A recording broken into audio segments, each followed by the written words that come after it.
आप वही सनातनी प्रधानमंत्री, पता चला कि उसी की पार्टी, उसी सनातनी, आपका जो सनातनी प्रधानमंत्री है, पता चला आपकी पार्टी चंदा चोर निकल गई। तो ऐसे व्यक्ति को बिल्कुल मत चुने जो आपके सुख दुख के में साथ में नहीं खड़ा है, जो आपके क्षेत्र का विकास नहीं कर रहा है, जो हिंदुओं का विकास नहीं कर रहा और जो हिंदुओं की नहीं सुन रहा। बीफ एक्सपोर्ट करने वाली, गौमांस निर्यात करने वाली कंपनियों से चंदा लेने की बात सामने आई है। जिस भी पार्टी ने टिकट दिया है वो उनको बिल्कुल हराया जाए और वो हारेंगे चुनाव। आप देख लीजिएगा आने वाले समय में ये लोग चुनाव हार जाएंगे। कल को अगर यही हिंदू राहुल गांधी को प्रधानमंत्री बना देते हैं तो आपकी जो ये मांग है, जो अभियान है, चलते रहेंगे।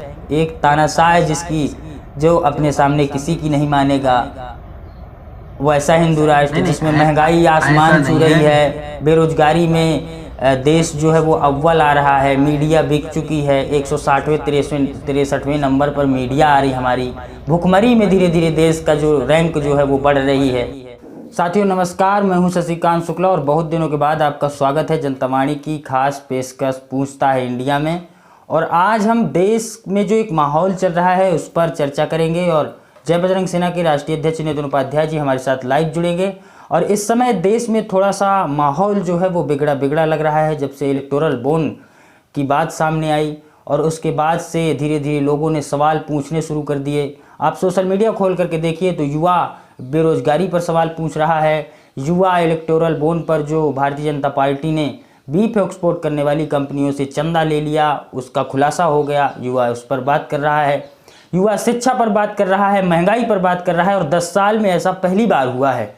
इसलिए सवाल तो बनते हैं और सवाल उन संगठनों से और उन हिंदू नेताओं से भी बनते हैं जो पिछले 10 साल से नरेंद्र मोदी का गुणगान भी कर रहे थे, सरकार का गुणगान कर रहे थे कि बड़ी हिंदूवादी पार्टी है, बड़ा हिंदूवादी संगठन है। और अब जब ये सारी बातें सामने खुल करके आई हैं, शंकराचार्य राम मंदिर के उद्घाटन में शामिल नहीं हुए और एक अकेला नेता जा करके वहाँ माला पहन करके और वीवीआईपी कल्चर को बढ़ावा देता हुआ दिखाई दिया, तो इन सब बातों पर आज चर्चा करने का प्रयास करेंगे। और हमारे साथ सीधे लाइव जुड़ रहे हैं जय बजरंग सेना के राष्ट्रीय अध्यक्ष नितिन उपाध्याय। नितिन जी बहुत बहुत स्वागत है आपका जनता वाणी पर।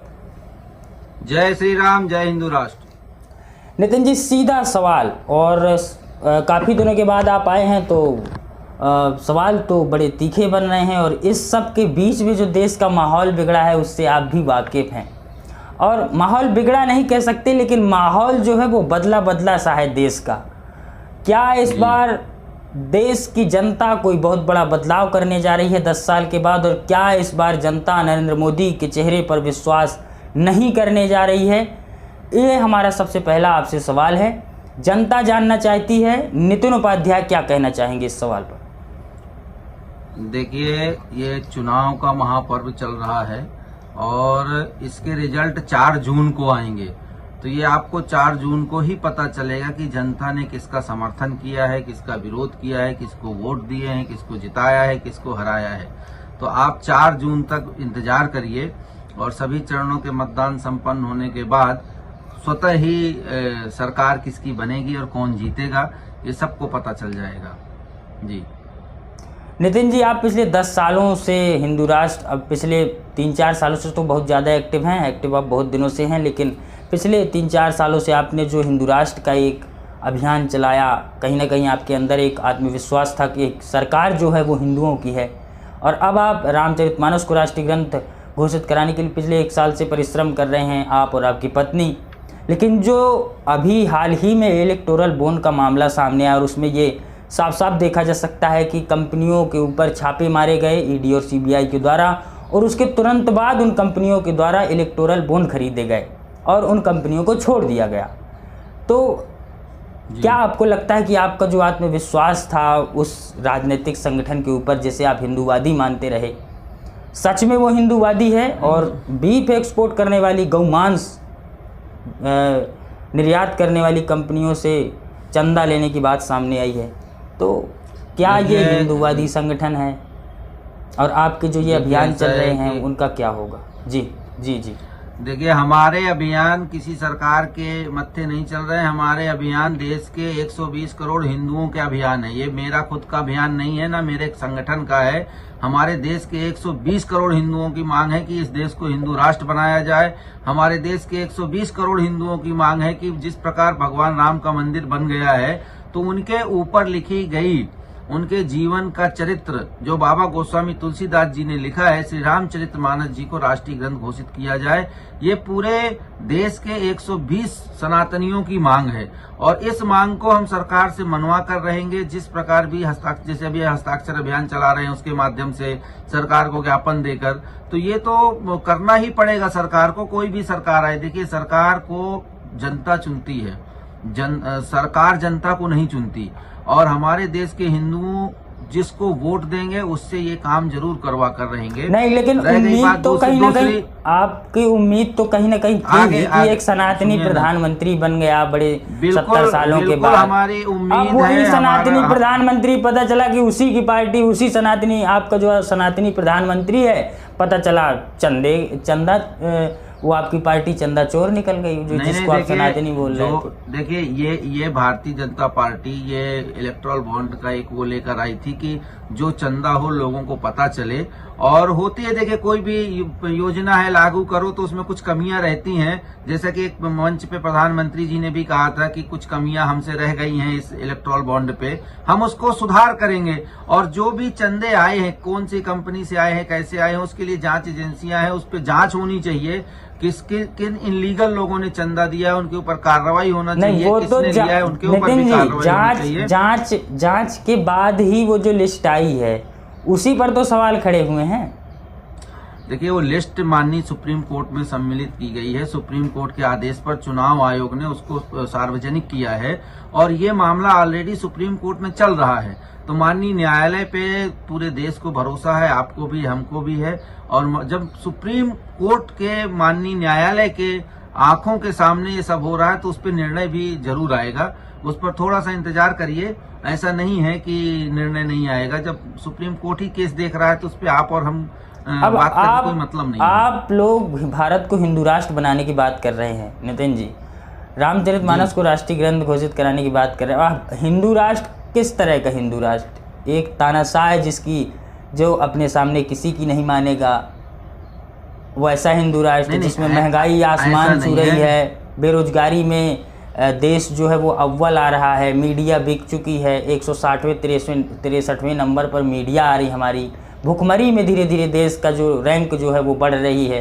तो आपको क्या लग रहा है कि जैसे अब इस समय पर अगर भारत को हिंदू राष्ट्र घोषित कर भी दिया गया और एक तानाशाह प्रवृत्ति का व्यक्ति राजा बन भी गया, तो क्या उस तरह की हिंदू राष्ट्र से हमारा फायदा है या वर्तमान में जो लोकतंत्र चल रहा है पिछले 70 साल से उसमें फायदा है?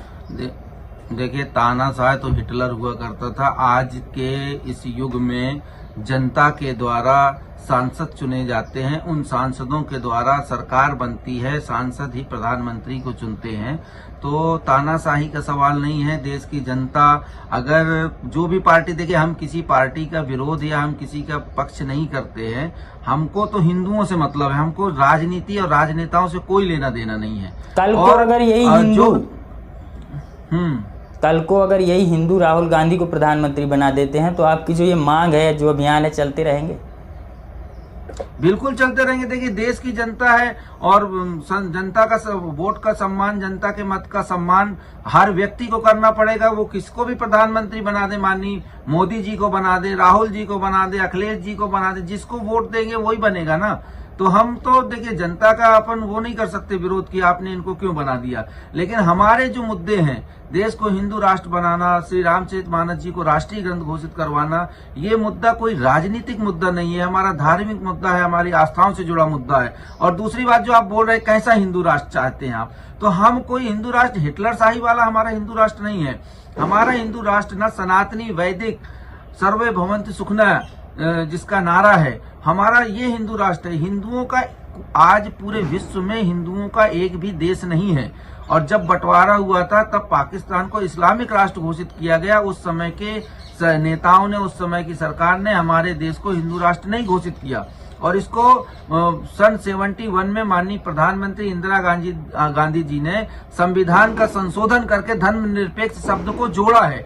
आज देखिए, अच्छे समय पर आपने कुछ प्रश्न किया है। आज बाबा साहब भीमराव अंबेडकर की जयंती है और बाबा साहब भीमराव अंबेडकर के द्वारा ही ये संविधान लिखा गया है। परंतु बाबा साहब भीमराव अंबेडकर ने अपने पूरे संविधान में कहीं पर भी धर्मनिरपेक्ष शब्द का उल्लेख नहीं किया है। आप अगर संविधान उठाकर देखेंगे जो बाबा साहब भीमराव अंबेडकर जी ने लिखा है, संविधान के पहले पेज पर राम दरबार की फोटो है और संविधान के अंतिम पेज पर भगवान कृष्ण की का छाया चित्र है। तो उन्होंने इस देश को धर्मनिरपेक्ष नहीं बनाया। हमारे देश की सरकारों ने समय समय पर कानून में संशोधन करके अपने हिसाब से अपने कानून बनाए हैं। हम उसी शब्द को हटाना चाहते हैं, बाकी कुछ नहीं है। और अगर वो धर्मनिरपेक्ष हट जाता है तो हमारा देश हिंदू राष्ट्र घोषित हो जाता है।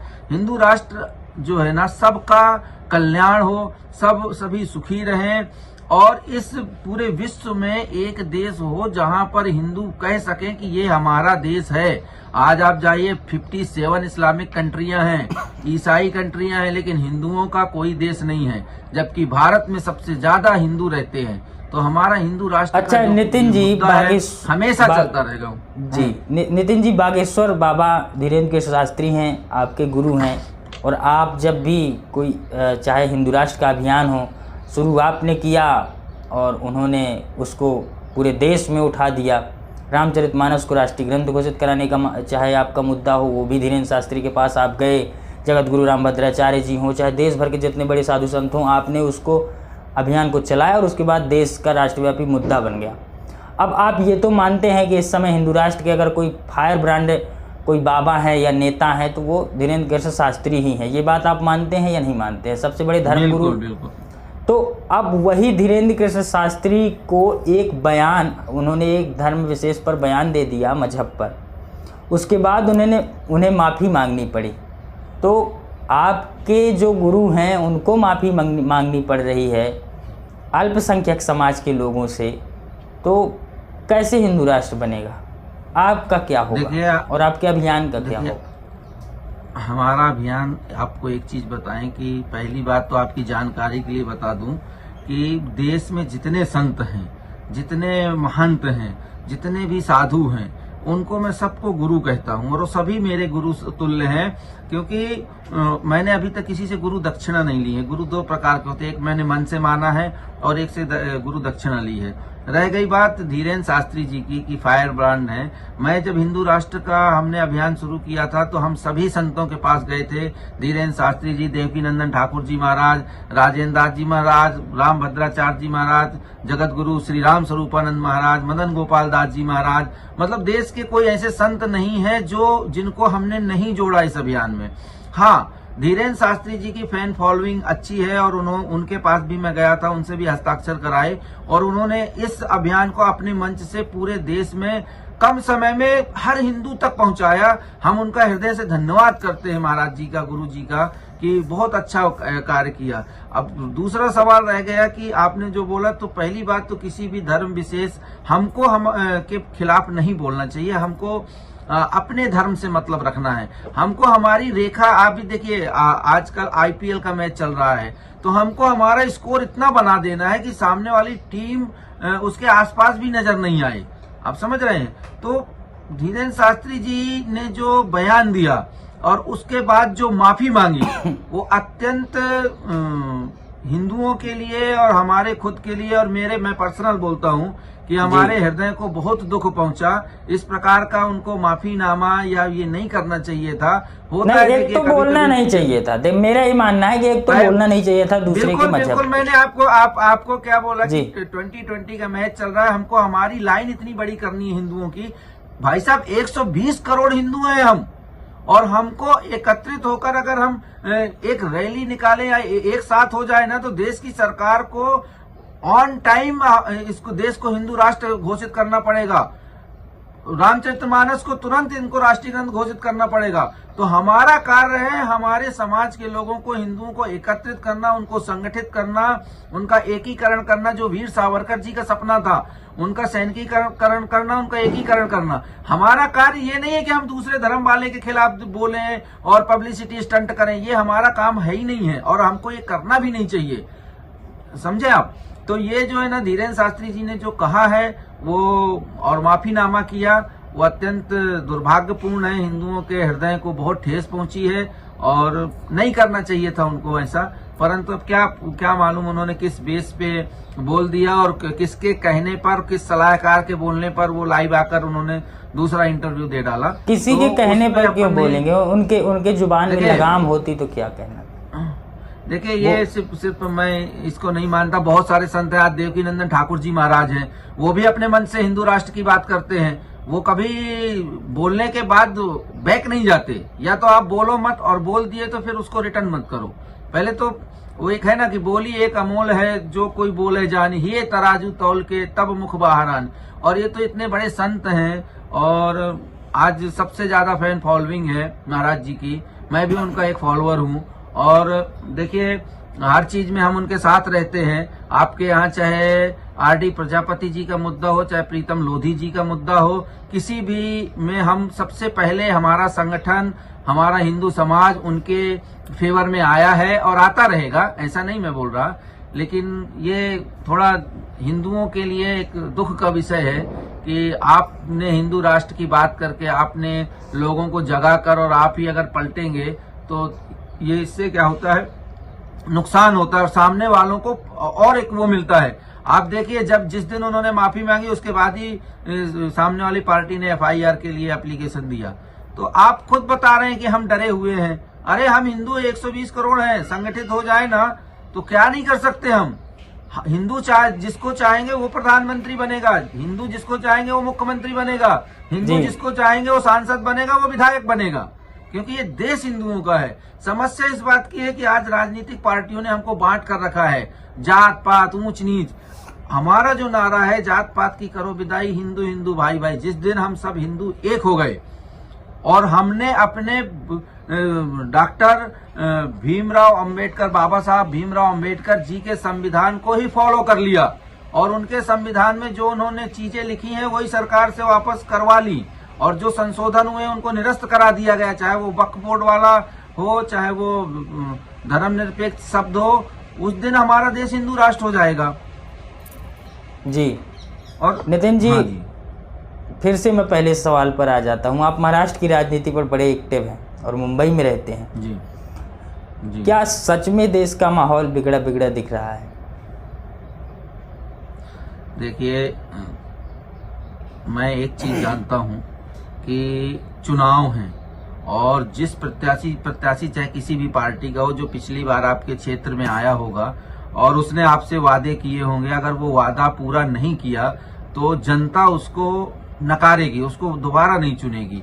और हमारा भी यही रहता है कि देखिए जो हमारे समाज का, हमारे धर्म का हित नहीं कर सकता, वो किसी भी पार्टी का हो। नितिन जी, मैं आपसे बता दूं, आपसे ये सवाल मैं इसलिए कर रहा हूं क्योंकि आप ही वो पहले नेता हैं जिन्होंने बांदा चित्रकूट लोकसभा क्षेत्र में कहा था कि जय भाजपा तय भाजपा, और इसी चक्कर में गए भाजपा। बिल्कुल, मैंने इसीलिए मैं आपसे ये सवाल कर रहा हूं कि नितिन उपाध्याय बांदा चित्रकूट लोकसभा क्षेत्र में आर.के. सिंह पटेल के खिलाफ बोल रहा था, इसका मतलब कि नितिन उपाध्याय के जैसे बहुत सारे हिंदू नेता होंगे जो भाजपा की कुछ नीतियों से नाराज हो। बांदा चित्रकूट क्षेत्र मेरा गृह ग्राम है और हमने जिस हमारे क्षेत्र की जनता ने जिस सांसद को चुना था, हमारे सांसदीय क्षेत्र के विकास के लिए, लोगों के दुख सुख के लिए, वो इतने बड़े नेता हो गए। चूंकि 2 बार के सांसद हैं, उन्होंने 5 साल में अपनी शकल नहीं दिखाई, लोग पहचानते नहीं हैं, वो खाली फेसबुक और उस पर देख लेते हैं कि हाँ ये आर.के. सिंह पटेल हैं। तो भाजपा ने उनको वापस टिकट देकर ये गलती की थी, इसलिए मैंने नारा दिया था कि जय भाजपा तय भाजपा। इसी चक्कर में गए भाजपा। देखिए वहां कोई नेताओं की कमी नहीं है। आप बताइए कि जब कोई युवा डॉक्टर बनता है तो लाखों लोगों का भला करता है, युवा एडवोकेट बनता है तो लाखों लोगों का भला करता है। हमारे क्षेत्र में भी युवा हैं। आप वही घिसी पिटे जो अभी इसके पहले देखिए चित्रकूट से चंद्रिका प्रसाद उपाध्याय जी थे, वो मंत्री रह के भी एक सरपंच प्रधान ने उनको चुनाव हरवा दिया था, भाजपा ही चुनाव हारी थी और दूसरी पार्टी के गांव का प्रधान विधायक बन गया आज। तो जब आप लोगों तक नहीं जाओगे, लोगों की समस्याओं का समाधान नहीं करोगे तो आपको वोट नहीं मिलेगा। और मैं तो देश के लोगों से बोलता हूं, हमारी अपील है कि आप उसको चुनिए जो आपके सुख दुख में खड़ा रहे, जो आपके जी, बिल्कुल। एक बार फोन करने पर वो उठाए। ऐसा नहीं कि आप हॉस्पिटल के गेट पर खड़े हैं, पेशेंट सीरियस है और आप नेताजी को फोन लगा रहे हैं, नेताजी का फोन ही रिसीव नहीं हो रहा। तो ऐसे व्यक्ति को बिल्कुल मत चुने जो आपके सुख दुख के में साथ में नहीं खड़ा है, जो आपके क्षेत्र का विकास नहीं कर रहा है, जो हिंदुओं का विकास नहीं कर रहा और जो हिंदुओं की नहीं सुन रहा।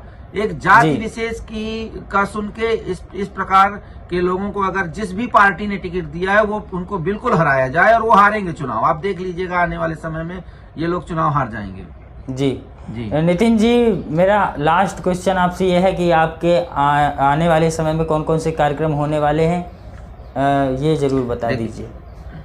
देखिए, हमारा श्री रामचरित मानस जी का राष्ट्रीय ग्रंथ घोषित कराने का अभियान पूरे देश में चल रहा है और निरंतर चलता रहेगा। अभी 17 अप्रैल को रामनवमी है और रामनवमी में मैं वैसे भी हमारा संगठन चाहे सतना हो, चित्रकूट हो, बांदा हो, मतलब इंदौर, हर जगह ये यात्राएं रैली निकालेगा भगवान राम की। और पहली बार हमारा संगठन महाराष्ट्र में, मुंबई में ये एक विशाल रैली निकालने जा रहा है, जिसमें ये सांता क्रूज पश्चिम जुहू चौपाटी का नाम सुना होगा आपने। जुहू में रॉयल होटल से ये 4 बजे निकलेगी और किशोर कुमार के बंगले से होते हुए कोलीवाड़ा, शास्त्री नगर, हनुमान मंदिर, दौलत नगर, लक्ष्मी नारायण मंदिर, मतलब पूरे अंधेरी में, और जिसमें कम से कम ये रैली 1.5 से 2 किलोमीटर लंबी रहेगी। और पूरे सांता क्रूज जुहू में हम पहली बार महाराष्ट्र के अंदर ये एक भव्य और कार्यक्रम करने वाले हैं भगवान राम के जन्मोत्सव का। और मैं आपके चैनल के माध्यम से समस्त सनातनियों से अपील करता हूं कि रामनवमी को हर्षोल्लास के साथ मनाएं और श्री रामचरितमानस को राष्ट्रीय ग्रंथ घोषित कराने के इस महाकुंभ में हमारे साथ जुड़ें। और जो बम्बई में हैं, आपका चैनल के माध्यम से देख रहे हैं, या जो आना चाहते हैं मुंबई, उनका मैं स्वागत करता हूं। आप आइए, यहाँ आपके रहने की, खाने की सभी व्यवस्थाएं जय बजरंग सेना की तरफ से आपको दी जाएंगी और इस दिव्य और भव्य रैली में सम्मिलित हुई। जी नितिन जी, बहुत बहुत धन्यवाद, आप हमसे जुड़े रहे, और बहुत बहुत धन्यवाद नितिन जी। जय श्री राम, जय हिंद। तो ये जय बजरंग सेना के राष्ट्रीय अध्यक्ष नितिन उपाध्याय थे, जिनसे हमने देश के मुद्दों पर भी चर्चा की और बांदा चित्रकूट लोकसभा क्षेत्र के मुद्दे पर भी वो बड़े ही बेबाक अंदाज में बोले। और हर व्यक्ति को, देश का जो भी नेता है या जो भी व्यक्ति है, आम आदमी से लगा करके और जो शीर्ष पर बैठा हुआ व्यक्ति है, उसका कर्तव्य है कि सरकार चाहे जिसकी हो, चाहे जिसका सांसद हो, अपने नेता से अपने क्षेत्र के विकास को लेकर के, देश के विकास को लेकर के सवाल जरूर पूछते रहिए। और अगर आपके क्षेत्र के, देश के विकास के मुद्दों पर अगर आपका नेता फेल है, उन्होंने आपके काम पिछले 5 सालों में नहीं किए हैं, तो आपका कर्तव्य है कि आप अपना विकल्प खुद चुनें। तो जनतावाणी पर आप देख रहे थे पूछता इंडिया, मैं था शशिकांत शुक्ला। जनतावाणी के साथ जुड़े रहिए और हमारे कार्यक्रमों में इसी तरह जुड़ते रहिए। आगे भी चुनाव पर चर्चा करते रहेंगे और ये कार्यक्रम आप प्रयास करेंगे कि लगातार आता रहे, और आप इसी तरह जुड़ते रहिए, जनतावाणी देखते रहिए। नमस्कार।